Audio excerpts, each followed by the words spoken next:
Welcome to Intermediate Excel.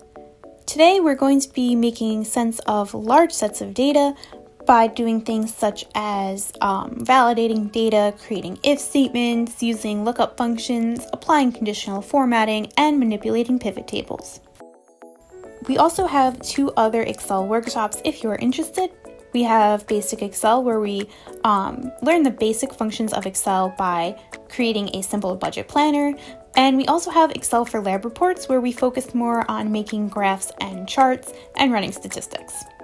So this is the website for this workshop. If you click on documentation at the top right corner, you see we have the documentation link right here. If you click on that, you can follow along with the documentation that I'm going to be using for this workshop. So you'll have the paper in front of you. It includes screenshots that you can follow along with. You don't have to download it if you don't want to. But what we are going to be using is this spreadsheet over here. So click on the spreadsheet link. And once it shows up, we're going to click download at the top right corner. Now, the reason you don't want to click open with is if you use open with, it will give you Google Sheets, and that defeats the whole purpose of the workshop. So instead, we're going to click on download. Okay, now once it downloads, click on the link at the bottom. And now we can make it full screen. It may ask you to enable editing. This is fine. It's not a compromised file in any way. So just click enable editing and you will be able to have all of these editing options. Okay, now make sure that you are on the tab at the bottom that says sort. And now the first thing we're going to do is sort our data. Okay, so we can see over here we have all of this all of these participants for this camp. So we have their name and then gender, grade, cabin color, counselor, and emergency contact. Now, first thing is when you think of alphabetizing a roster, usually we do this by last name. However, in this case, our first name and last name is only under the name column. So we want to change that to split it. So we want our first names here and our last names here. Okay.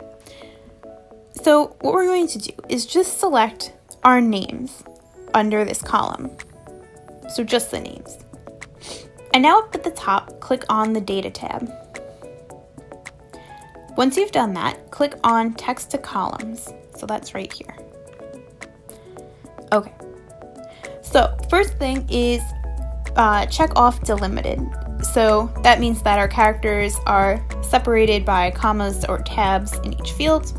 And then click Next. So how is our data separated? So first name, space, last name, right? So uncheck tab and then check off space. Okay, and now click Next. Now we are going to leave it in general format because it's just plain text. And then click Finish. Okay, so now we have our first names in the name column and our last names in the last name column. So now what we can do is actually start to sort our data. So what I'm going to do is select all of my data. Now this is going to include category titles, right? Because that's how we are going to sort. All right, and now what I'm going to do is click on the sort button. Okay, so we can basically read this as a sentence. So sort by, and then click over here, and we're going to sort by last name. Sort on values is true, and then sort A to Z. That'll make it alphabetical. All right, now let's click on this little plus button. So we have sort by last name, then by grade. Sort on values, and then smallest to largest. You can also change this to largest to smallest if you want, either way. And once you've done that, hit OK. Alrighty. So now what we've done is we have all of our last names are alphabetized, right? So we have AL and AL. So these are all alphabetized. And then within that, it goes by grade. All right. So now that we know how to sort data, we can apply it in different situations. So what we're going to do now is click on the subtotal tab at the bottom. So now if we scroll down, we see there is so much data over here. So in this case, we have a company, and these different companies buy supplies from our company, and when they make a purchase, we have an invoice number, company, purchase amount, tax amount, and then the total purchase. So total purchase is your tax amount plus your purchase amount. In this case, we want to see how much each company spent at our company before taxes. So we want to find the subtotal. Alrighty. So the first thing we're going to do is select our entire spreadsheet. Now the way to do that is click on this little triangle on the top left, and that will select the entire spreadsheet. Now we want to click on this sort button under the data tab. And now right now it sorts by the invoice number, but we know the invoice number changes every single time, right? So we want to instead sort by company and A to Z, so it'll be alphabetical, which is good. All right, so now hit OK, and you'll see that now everything is sorted.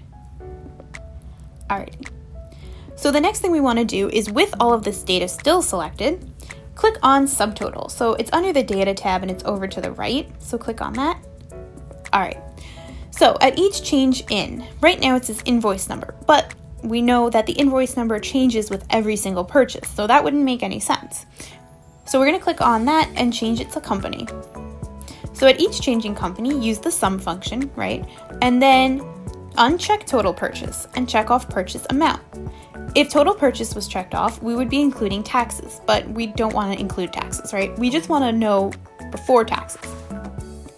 So now hit OK. And we will get these three columns on the left. If I click on column 1, I'll get a blank spreadsheet, but if I click on this plus sign, it will expand everything. But I'm not going to focus on that right now. I'm going to click on this number 2, and this is probably going to be the most helpful option. So right now we have all of our subtotals right here, but we can click on each individual plus sign that corresponds to a different company, and we can expand just that company. So for example, for Al's Toy Barn, I can just click on this plus sign, and it'll just give me all the data for Al's Toy Barn. And then we have the subtotal at the bottom. And then when I'm done looking at that, I can click the minus sign. Now, if I click on number 3, it will give me the expanded view for every single one. So this is exactly what the number 1 column was when I clicked on the plus sign. Okay. The next thing that we're going to do is data validation. So I'm going to click on data validation at the bottom. And now what we're going to do is look at this, just this first column. Okay. So it says to pick a whole number from 1 to 50. So when I click on cell B4, it says follow instructions, pick a whole number from 1 to 50. Okay, so let's do that. So let's just type in 20 and hit enter. And it leaves it. Now let's go to the bottom over here, and it says type the value in G2. Okay, well we can see that G2 up here says 1,000. But let's not listen to it. Let's just type in 900. If you hit enter, you will get this error message. So it says this value doesn't match the data validation restrictions defined for this cell. And it will let you retry. And now type in 1,000, and you will see that it allows us to type 1,000. Okay, so what we want to do is we want to actually manipulate this. So what data validation does is it restricts what somebody can type into a cell. So if you made an Excel spreadsheet and you put these instructions in, you could send this to somebody and have them add data, but their data would have to fit the criteria that you put in.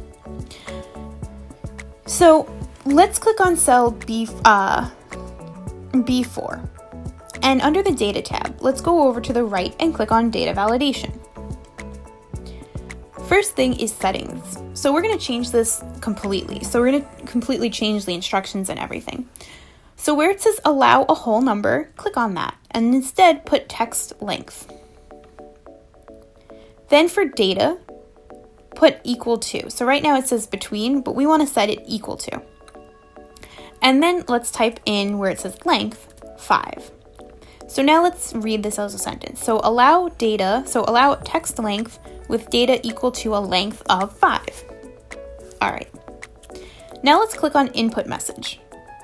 So when the cell is selected, show this input message. So right now over here it says follow instructions, so we can leave that.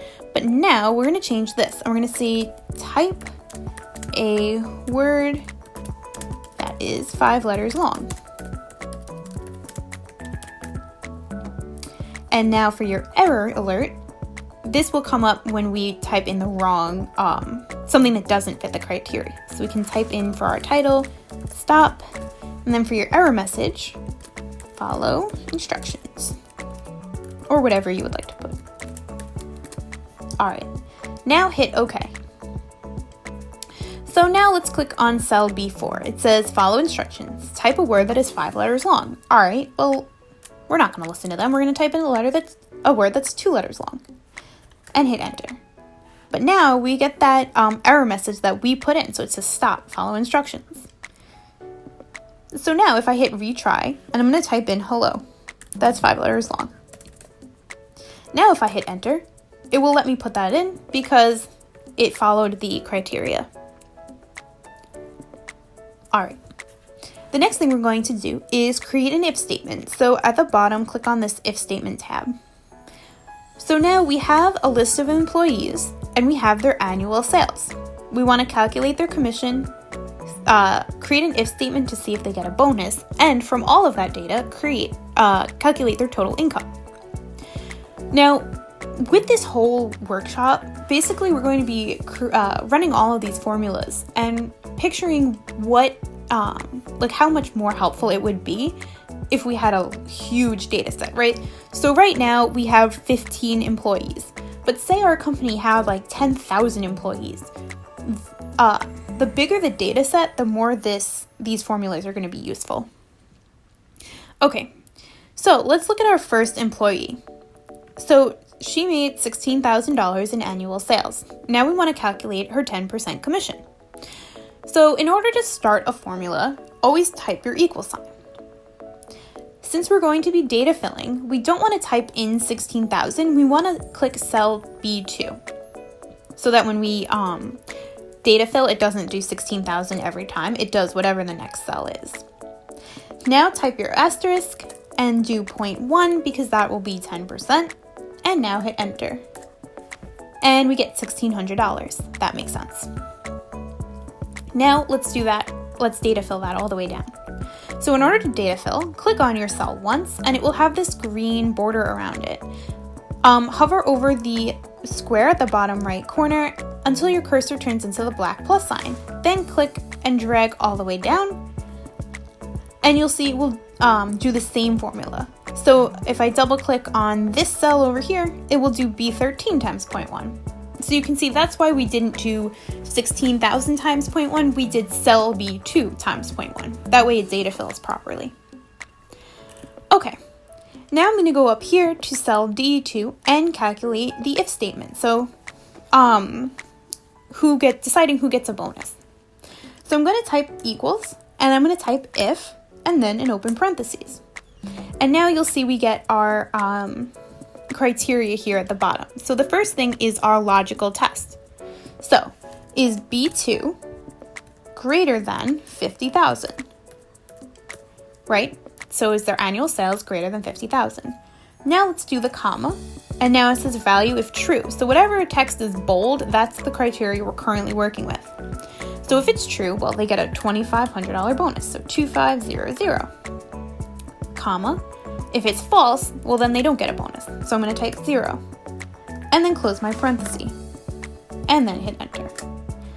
So it makes sense that this person did not get a bonus, but now we can data fill all the way down and see 3 people got bonuses. The final thing that we're going to do is calculate the total income.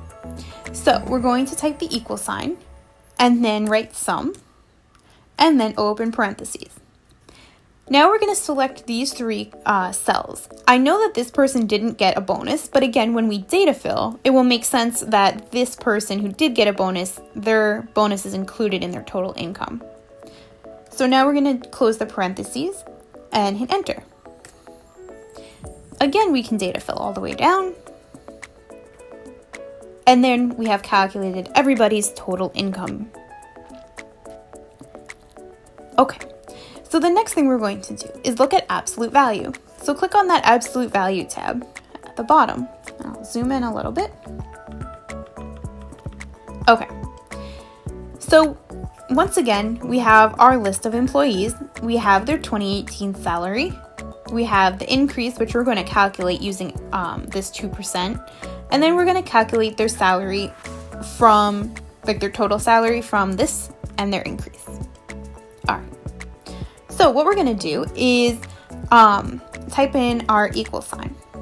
Now just watch this part, so don't type anything in yet. So I'm going to do equals, and then I'm going to do this person's salary times this 2%, and I'm going to hit enter, and they got an increase of about $1,300. All right, cool. I'm going to data fill, and wow, what happened? This person had the world's best increase in salary ever, and this person had no increase. And this person, this does not even make sense. So what exactly happened? Well, we can see, if we double click on this formula, we had B5 times B1. That makes sense. But when we data filled, Excel went down, so it went down to B6, which makes sense, but then it went down to B2, even though we wanted to continue to multiply by the 2%. Then it multiplied this person's salary by the text 2018 salary, and it didn't even know what to do with that. So now we can use absolute value. So in cell C5, type the equal sign again, and then B5, and then your asterisk. But now we're going to use absolute value. So we want this part of the formula to keep data filling down, right? So we want it to go B5, then B6, then B7, and so on. But we always want to multiply by this cell, B1. So we're going to do absolute value, which is adding dollar signs basically. So $B, $1. And that will make sure that it is constantly multiplying by that one cell. So now hit enter. Now it looks the same, but let's data fill. Now, unfortunately, instead of making billions of dollars, this person only has a $1,900 increase, but at least this person doesn't have a $0 increase, right? So now we can see that using the absolute value made sense. So if I double click down here, you'll see it's B10, but still multiplied by B1. Okay. Now for the 2018 salary, all we're going to do is add these two columns. So I'm going to do equals, and then sum, open parentheses, select my two columns, close parentheses, hit enter. And now I can data fill all the way down, and I don't have to do any absolute value for this. Alrighty, so that is absolute value. Okay, so now we're going to do VLOOKUP. Alright, so in this case, we have, again, employees over here on the left. We have their gross income over here, so before taxes. We want to calculate their tax rate from this tax table over here, and then from that, we want to calculate how much they're actually paying in taxes. Okay. So what we're going to do is we're going to go over here to cell D9, and we're going to type equals and then VLOOKUP, and then open parentheses. Our first criteria is lookup value. So we want to look up cell C9, and again, type this in as the cell, not as the actual gross income, because we want to be able to data fill. Now hit the comma and select your data from your tax table. Oh, sorry, I didn't select all of it. Okay, and then hit comma again and your column index number. So it's split into 3 columns, right? We have lower boundary, upper boundary, and then percent. So type in 3. Now you can close your parentheses and hit enter. So now let's do this manually. So this person made $12,537. So let's find that tax bracket. So it's going to be over here, 12,501 to 15,000. That's a 10.5% tax rate. Now, we could do this for every employee, but again, imagine we have thousands of employees. Nobody's going to want to read this tax table. So, we expect a tax rate of 10.5%, and that is what we got from Excel. So that's good. So now for your taxes, type equals, and then this cell, so C9, times this cell. So we're multiplying the tax rate by the gross income, hitting enter, and now you'll see that we have, this is how much they're paying in taxes. So now we can data fill this tax rate, and we can data fill these taxes. And you'll see that it calculates the tax rate for each employee and then calculates how much they're going to be paying in actual taxes. All right. So the next thing that we're going to do is apply conditional formatting. So click on that conditional formatting tab at the bottom of your screen. All right, so I'm going to zoom in again a little bit. Alrighty. So conditional formatting basically makes this data easier to look at. So if you're trying to quickly glance over at your data and see like something about it, conditional formatting makes it very easy to just glance over and be like, oh, yep, this is about how many females we have or something like that. So what we want to do is we're kind of going to follow this criteria at the bottom, but not completely. First thing we want to do is look at our staff IDs. So just select the IDs from your staff and then go to the Home tab. Okay, now in this case, we want to see how many of our employees identify as females. So I'm going to click on this drop down arrow next to conditional formatting, and I'm going to click on New Rule. Okay. Now I'm going to click on where it says 2 color scale, and I'm going to click on Classic instead. So right now it says format only top or bottom ranked values. I'm going to change that to format only cells that contain. So it says specific text containing, and that's correct. So I'm going to change this, and I'm going to put F in this box, right? Because those employees who identified as female put an F next to their name, next to their ID. And now we have format with, we can change it to whatever we want. I'll change it to green fill, and then we can hit OK. So now if we quickly glance over, we can see about how many of our employees identified as female. Now this would be the same for our surname and initial columns, right? It would be going it would be the exact same rule. So instead we want to go over here to our hours worked. So we want to see who worked greater than or equal to 18 hours. So we're going to select this data for our hours worked, and again we're going to go to conditional formatting. Okay, so first we can look at all of these different shortcuts that Excel gives us. So it says over here, highlight cells rules. So we can do greater than or equal to over here. So I'm going to click greater than, and then I'm going to see greater than or equal to. So change it over here. And then we can put 18. And then we can change the formatting to whatever we would like. So I'm going to change it to yellow. And then I'm going to hit OK. So again, now we can quickly glance over and see hours worked greater than or equal to 18. And we can see it looks like it's a little bit more than half of our employees. Okay, so now for our pay, we can do top 10%, but we're also going to apply bottom 10%. And we're going to see that we can apply more than one rule to a data set. So select this data for your pay and then click on conditional formatting. We're going to do top/bottom rules and click on top 10%.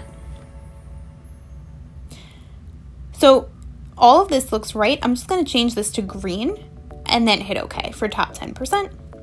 Now leave this data selected and let's do the same thing. So click on Conditional Formatting, then click on top/bottom rules, and now click on bottom 10%. And now we're going to leave it as light red fill with dark red text. Again, we want to make sure that our top 10% formatting is different than our bottom 10% formatting, because if it looks exactly the same, we won't be able to tell the difference. So now I'm going to hit OK. And now we can see we applied 2 rules to one data set. All right. So now we're going to go to the insurance over here. So we're going to select this data, and we want to format whatever data is greater than the average. So I'm going to click on Conditional Formatting, and I'm going to click on Highlight Cell Rules. So then I'm going to click on Greater Than,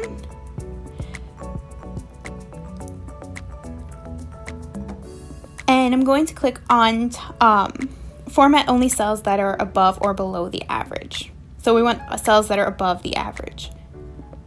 Now I'm going to click on this, and we could also do custom format. So if you click on custom format, you can do a lot more. So you can change the font, the border, or the fill. So I'm just going to choose a random background color, and then hit OK, and then hit OK. All right. So now for our taxes, we're going to select this data, and now we're going to do data bars. So if you click on Conditional Formatting and hover over data bars, you can choose any of these options. So I'm just going to choose one of the gradient ones. And now you'll see data bars is very visual. So if we look over here, we can see someone who paid $45.40 in taxes. That's the highest one, so it's going to fill that data bar up the most. Meanwhile, someone who paid $23.69 in taxes, that data bar is not going to fill up the cell. It's going to be proportionally shorter. So basically, if we quickly glance over, we can say, oh, well, this person spent a lot in taxes, so did this person. Meanwhile, this one and this one did not spend as much in taxes. We're going to skip this pension one because we already did mixed over here. We applied more than one rule. So we're going to go over here to Final Pay and add icon sets. Okay, so click on Conditional Formatting and hover over Icon Sets. But go all the way to the bottom and click on More Rules. Okay, so for your icon sets, click on these 3 icon options over here, and you can click whichever ones you like. So I like the flags.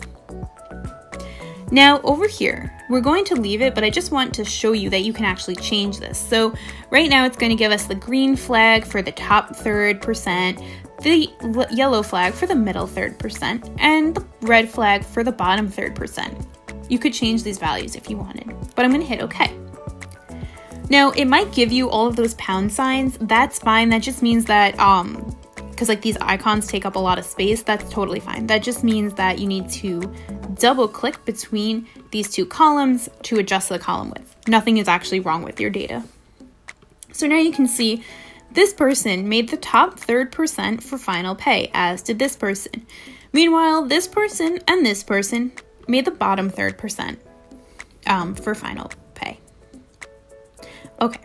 So the final thing we're going to do is manipulate pivot tables. So click on that pivot table tab at the bottom, and you'll see, oh my gosh, look at all this data that we have. This is insane. And it keeps going on forever and ever and ever. All right. So pivot tables, they're going to summarize large amounts of data for us. So we're going to do a few different reports. So when you're using pivot tables, you're making different reports. All right. So what we want to do first is select our data. So this white square over here is just a guide for where you can put your pivot table. I don't want to select my entire sheet like I did for subtotals, because if I did that, I'm also including this citation. So I don't want to do that. Instead, I just want to select my columns. So I'm literally going to click on this column A up here and just select these columns. Now, once I've done that, I'm going to click on Insert, And I'm going to click on Pivot Table, which is my leftmost option. So now my range is already added, and I'm going to click on Existing Worksheet, because if I click on New Worksheet, it's going to add a whole new tab at the bottom, and I would rather keep my data next to my actual chart. So for Table/Range, click on that box with the arrow in it, and click somewhere on this white rectangle. It doesn't matter if you put it in here or not. Just don't put it on top of your raw data. And then hit OK. All right, so now we get these pivot table fields on the right-hand side, and we can start to build our first report. Our first report is how many orders come in from in-store, online, and mail order. So again, we're a company, we want to see how where our purchases came from, right? If we don't have a lot of in-store purchases, we could just be an online store. So we want to look at that data.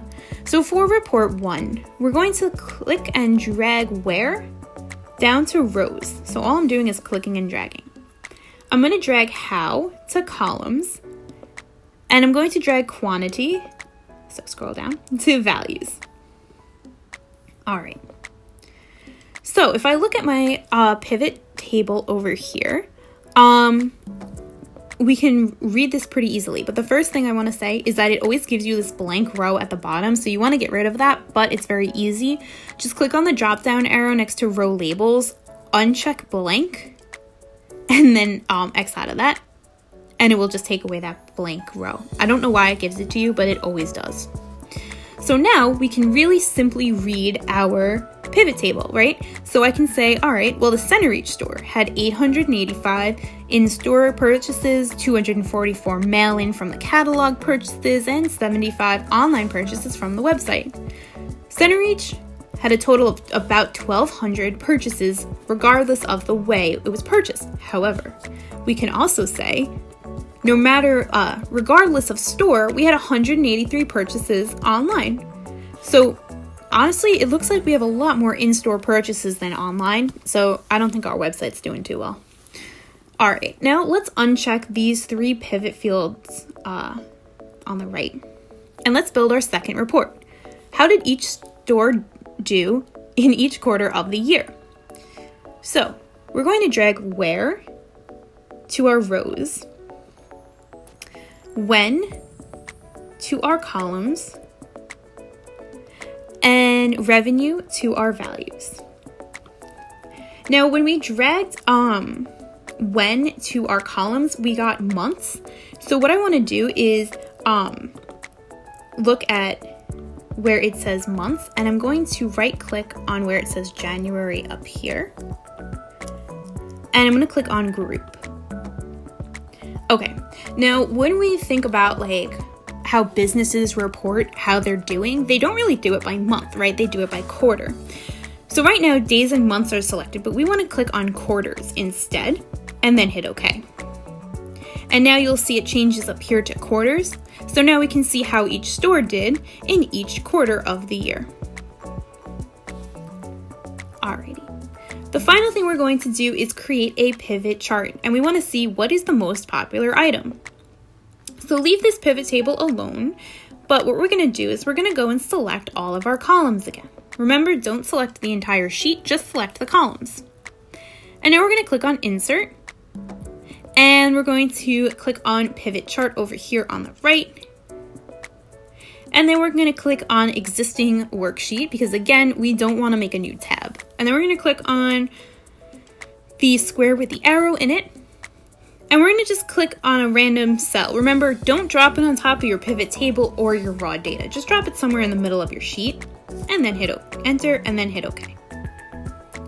All right, now move this actual chart off of the table, right? Because we want everything to be separated.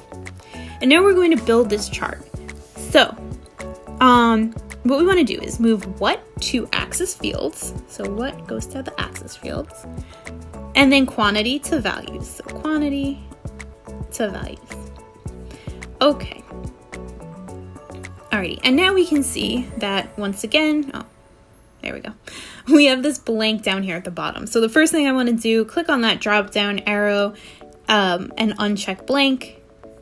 and now we don't have that blank anymore. So I can read this. I can say, all right, well, the chess set had 316 sales. That's pretty good. Down here, the snow hat and glove set had 300 sales. And the wine gift basket had 137 sales.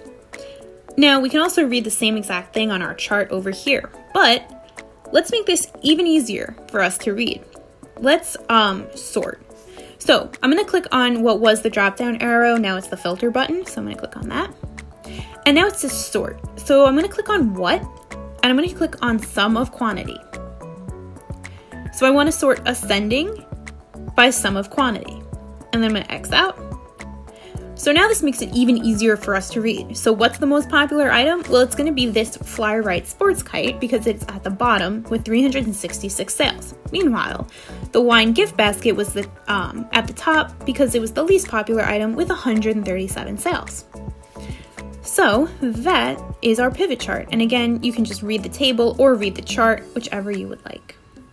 If you have any questions with this workshop, please feel free to email the website, the email on the screen, and thank you for watching.